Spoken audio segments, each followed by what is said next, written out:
কল্পনা করুন একটি ভয়ঙ্কর ভ্যাম্পায়ার মেয়ে এবং তার রহস্যময় বাবা যখন একটি দলকে ফাঁদে ফেলে। সেখান থেকে বের হতে চাইলে তাদের কি করতে হবে, কিভাবে শুরু হবে এই ভ্যাম্পায়ারের সাথে টিকে থাকার লড়াই, আর শেষ হবে কি এই বিভীষিকাময় অভিযান। জানুন এক ভয়ঙ্কর গল্পে যেখানে প্রতিটি মুহূর্তে আছে বেঁচে থাকার যুদ্ধ। গল্পের শুরুতে আমরা ছোট্ট এবিগেলকে বেলি ডান্স করতে দেখি। ডান্স ক্লাসের শেষে সে তার বড় গাড়িতে বসে বাড়ির দিকে যাচ্ছিল। ঠিক তখনই দেখা যায় 6 জন ব্যক্তি তাকে নজরে রেখেছে। তার গাড়ির পেছন পেছন এবিগেলের বাড়িতে পৌঁছে যায় এবং তাকে ইনজেকশন দিয়ে অচেতন করে ফেলে। এবিগেলের বাবা যখন বাড়িতে ঢুকতে যাচ্ছিলেন তখন এই লোকেরা ধরা পড়ার উপক্রম হয়, কিন্তু কোনোভাবে সবাইকে ফাঁকি দিয়ে তারা এবিগেলকে অপহরণ করে একটি পরিত্যক্ত ম্যানশনে নিয়ে আসে। সেখানে এই অপহরণের মাস্টারমাইন্ড ল্যাম্বার্ট তাদের জন্য অপেক্ষা করছিল। তার পরিকল্পনা ছিল এবিগেলের অপহরণের বিনিময়ে তার ধনী বাবার কাছ থেকে $50 মিলিয়ন দাবি করার। টাকা পাওয়ার পর তিনি সবকিছু ভাগ করে প্রত্যেককে $7 মিলিয়ন করে দিয়ে তাদের এই কাজ থেকে মুক্তি দেবেন। তবে ততক্ষণ পর্যন্ত পুরো 6 জনের দলকে এবিগেলকে এই ম্যানশনে আটকে রাখতে হবে। ল্যাম্বার্ট সবচেয়ে জরুরি বিষয়টি বলে দেয় যে এখানে একটি নিয়ম রয়েছে, কেউ তার আসল পরিচয় প্রকাশ করবে না। তিনি সবার ফোনও নিয়ে নিয়েছিলেন যাতে পুলিশ তাদের ট্র্যাক না করতে পারে। পাশাপাশি তিনি একটি শেষ নির্দেশ দেন যে এবিগেলের চোখ বাঁধা থাকবে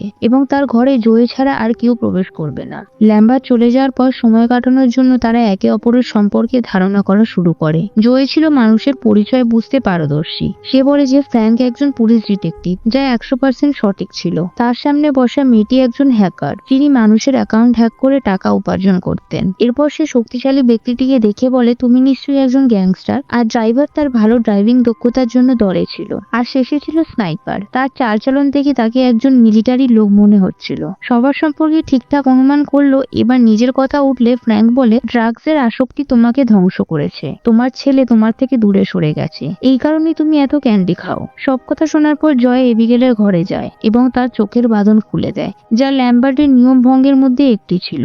এবিগেল ভীষণ ভয় পেয়েছিল এবং তাকে স্বস্তি দিতে জয় তাকে পিঙ্কি প্রমিস করে বলে, আমি তোমাকে কোনো ক্ষতি করব না। এবিগেল তাকে সতর্ক করে দেয় যে রাত্রি খুব খারাপ হতে চলেছে। জয়ের এসব কথা শুনে কিছুটা অদ্ভুত মনে হয়েছিল এবং নিচে এসে সবার কাছে সে এই কথাটি জানায়। সে বলে যে তার সন্দেহ এবিগেলের বাবা খুবই বিপজ্জনক মানুষ, কারণ যেহেতু আমরা অপহরণ করেছি তাই আমাদেরও জানা উচিত কাকে অপহরণ করেছি। তার কথায় যুক্তি ছিল। ফ্র্যাঙ্ক দেরি না করে এবিগেলের ঘরে ঢুকে তাকে ভয় দেখিয়ে তার বাবার নাম জিজ্ঞাসা করে। এবিগেলের বাবার নাম শুনেই ফ্র্যাঙ্ক থমকে যায়, কারণ সে বিশ্বাস করতে পারছিল না যে তারা একজন বিশাল গ্যাংস্টারের মেয়েকে অপহরণ করেছে। এই খবর সে সবাইকে জানায় এবং সবাই তার মতোই হতবাক হয়ে যায়। ফ্র্যাঙ্ক তখন তার এক অভিজ্ঞতার কথা শেয়ার করে, যেখানে তার 3 জন সহকর্মী এই গ্যাংস্টারের বিরুদ্ধে কাজ করেছিল। এরপর থেকেই তাদের প্রাণনাশের হুমকি আসতে শুরু করে। তাদের নিরাপত্তার জন্য তাদের একটি হোটেলের সবচেয়ে সুরক্ষিত ঘরে রাখা হয়, যেখানে প্রবেশ করা অসম্ভব ছিল। কিন্তু পরের দিন সকালে যখন দরজা খোলা হয় তখন 3 জনের মৃতদেহ সেখানে পাওয়া যায়। এই ঘটনার সাথে নিজেদের অবস্থার মিল পেয়ে তারা বুঝতে পারে তাদের সঙ্গেও কিছু ভয়াবহ ঘটতে চলেছে। সবাই আতঙ্কে পাগল হয়ে যায়, শুধু ড্রাইভার ছাড়া, কারণ সে এসব গল্পকে বিশ্বাস করছিল না। কিছুক্ষণ পর ড্রাইভার কোনো কাজে বেসমেন্টে যায় আর তখনই কেউ তার উপর আক্রমণ করে। সে জোরে চিৎকার করে এবং হ্যাকার তার চিৎকার শুনে দেখতে যায়। সেখানে গিয়ে দেখে ড্রাইভার গলাকাটা অবস্থায় পড়ে আছে। আতঙ্কিত হয়ে সে ফিরে এসে সবাইকে জানায়, আমাদের উপরও হামলা শুরু হয়ে গেছে। এটা শুনে স্নাইপার বলে, আমার টাকার দরকার নেই, আমি এখান থেকে পালাচ্ছি। ফ্র্যাঙ্ক সহ কয়েকজন যখন এখান থেকে বের হওয়ার চেষ্টা করে তখন বাড়ির অ্যাডভান্স সিকিউরিটি সিস্টেম চালু হয়ে যায় এবং বাড়ির জানলা ও দরজার সামনে মেটাল শিল্ড নেমে আসে। অর্থাৎ এখন তারা এই বাড়ির ভেতরেই বন্দী হয়ে পড়েছে। তারা জানতো যে এই ভবনে একজন খুনি আছে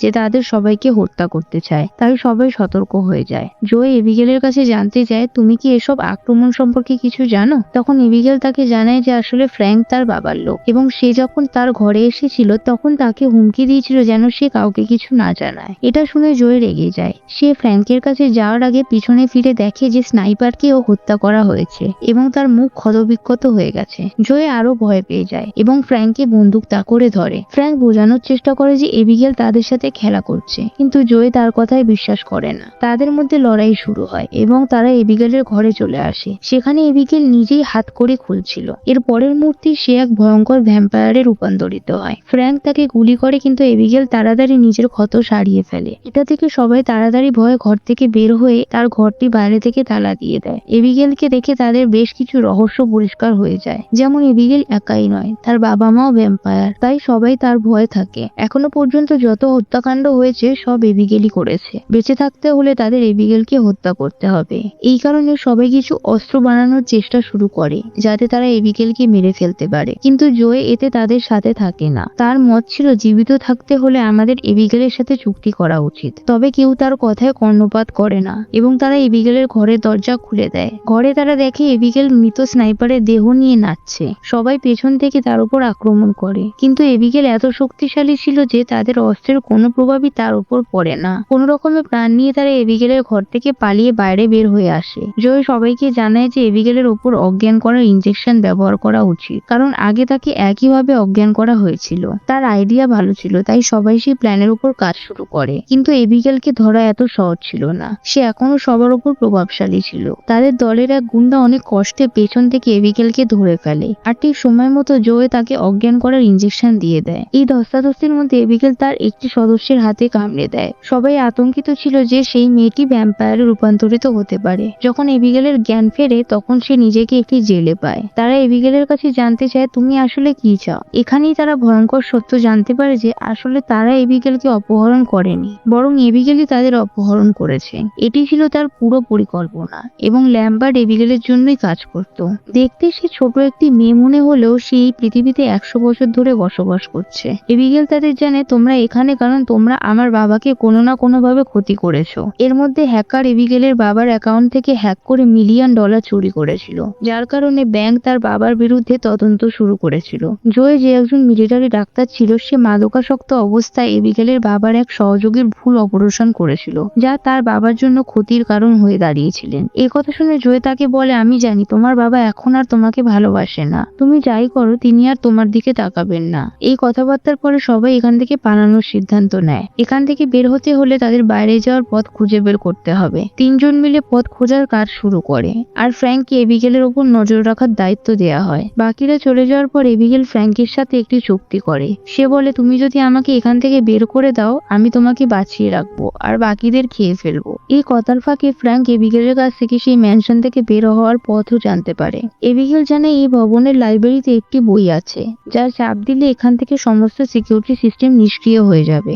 এই কথা শোনার পর ফ্র্যাঙ্ক এবিগেলের সাথে করা চুক্তি ভেঙে তার সঙ্গীদের গিয়ে পালানোর পর জানাতে যায়, কিন্তু ফ্র্যাঙ্কের এই বিশ্বাসঘাতকতায় এবিগেল আরো রেগে যায় এবং তার খাঁচা ভেঙে বের হয়ে ফ্র্যাঙ্কের ওপর হামলা করে। ঠিক সেই সময় জয় এসে একটি হ্যামার দিয়ে জানলার কাঁচ ভেঙে দেয়। জানলা দিয়ে আসা তীব্র সূর্যালোক এবিগেলের হাতে বিস্ফোরণের মতো পোড়া দাগ ফেলে। এবিগেল নিজেকে পুনরায় সারানোর জন্য দ্রুত একটি অন্ধকার কোণে গিয়ে লুকিয়ে পড়ে, আর এই সময় সবাই তার হাত থেকে সাময়িকভাবে মুক্তি পায় কারণ বাইরে সূর্যের আলো ছিল।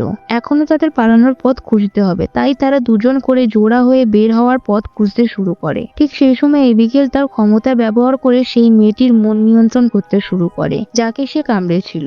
এভাবে সে মেয়েটিকে ভ্যাম্পায়ার বানিয়ে প্রথমেই তার নিজের সঙ্গীদের হত্যা করার নির্দেশ দেয়। দূরে দাঁড়িয়ে জয় পুরো ঘটনাটি দেখছিল। এর আগে সেই মেয়েটি জয়কে আক্রমণ করতে আসে। জয় একটি আয়নার মাধ্যমে সূর্যের আলো তার দিকে প্রতিফলিত করে, যার পরে সে বিস্ফোরণের মতো ফেটে যায় এবং মারা যায়। এখন এখানকার প্রায় সবাই মারা গেছে, বেঁচে ছিল কেবল ফ্র্যাঙ্ক। জয় এবং ফ্র্যাঙ্ক লাইব্রেরিতে গিয়ে এবিগেলের দেখানো বইটি খুঁজে বের করে এবং তা চাপ দিয়ে একটি দরজা খোলার চেষ্টা করে। ভিতরে একটি কন্ট্রোল রুম ছিল যেখানে ল্যাম্বার্ট বসেছিল এবং এখানেই বোঝা যায় যে ল্যাম্বার্টও আসলে একটি ভ্যাম্পায়ার। ল্যাম্বার্ট ফ্র্যাঙ্ককে জানায় যে 2 বছর আগে তাকে একটি ভ্যাম্পায়ারে রূপান্তরিত করা হয়েছিল।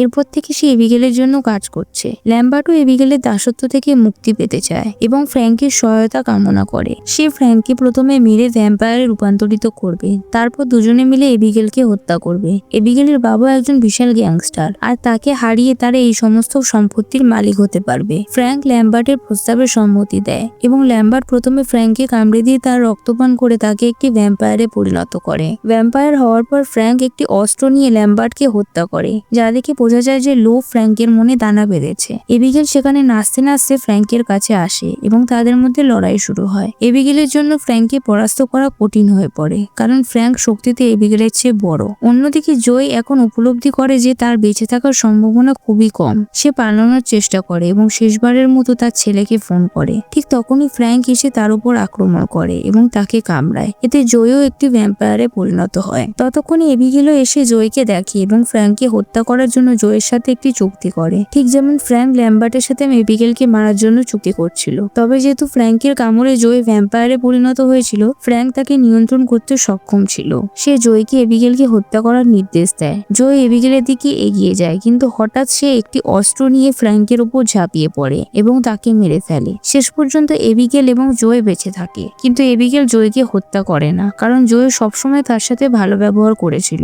এবিগেল তাকে বলে, তুমি মুক্ত, এখান থেকে চলে যেতে পারো। তুমি যেহেতু সেই ভ্যাম্পায়ারের কামড়ে ভ্যাম্পায়ারে পরিণত হয়েছিলে যে মারা গেছে, তাই তার কামড়ের ক্ষত সেরে উঠলে তুমি আবার মানুষে পরিণত হবে। জয় খুশি মনে পালানোর প্রস্তুতি নিচ্ছিল, তখনই এবিগেলের বাবা প্রবেশ করেন, যিনি তাকে নিজের শিকারের মতো দেখতে পান। কিন্তু এবিগেল তার বাবাকে থামিয়ে বলে, এই মেয়েটি আমার জীবন বাঁচিয়েছে। তার বাবা এবিগেলের কথা মেনে নেন এবং জয়কে বলেন, 1 সেকেন্ডের মধ্যেই এখান থেকে চলে যাও, এর আগে আমি আমার ইচ্ছা বদলাই। জয় দ্রুত সেখান থেকে পালিয়ে যায় এবং এর সাথে সাথেই এখানেই মুভিটির গল্পটি শেষ হয়। তাহলে বন্ধুরা, কেমন লাগলো আপনাদের এই মুভিটির গল্পটি? আশা করছি ভালো লেগেছে। যদি ভালো লেগে থাকে তাহলে আপনাদের মতামত অবশ্যই কমেন্টে জানাবেন। আর ভিডিওটা যদি ভালো লেগে থাকে তাহলে ভিডিওটিকে একটি লাইক করুন এবং এরকম ধরনেরই আরো নতুন ইন্টারেস্টিং সিনেমার গল্প শোনার জন্য আমার চ্যানেলটিকে সাবস্ক্রাইব করতে ভুলবেন না। তাহলে দেখা হচ্ছে বন্ধুরা আবার একটি নতুন মুভির গল্পের সাথে। ধন্যবাদ।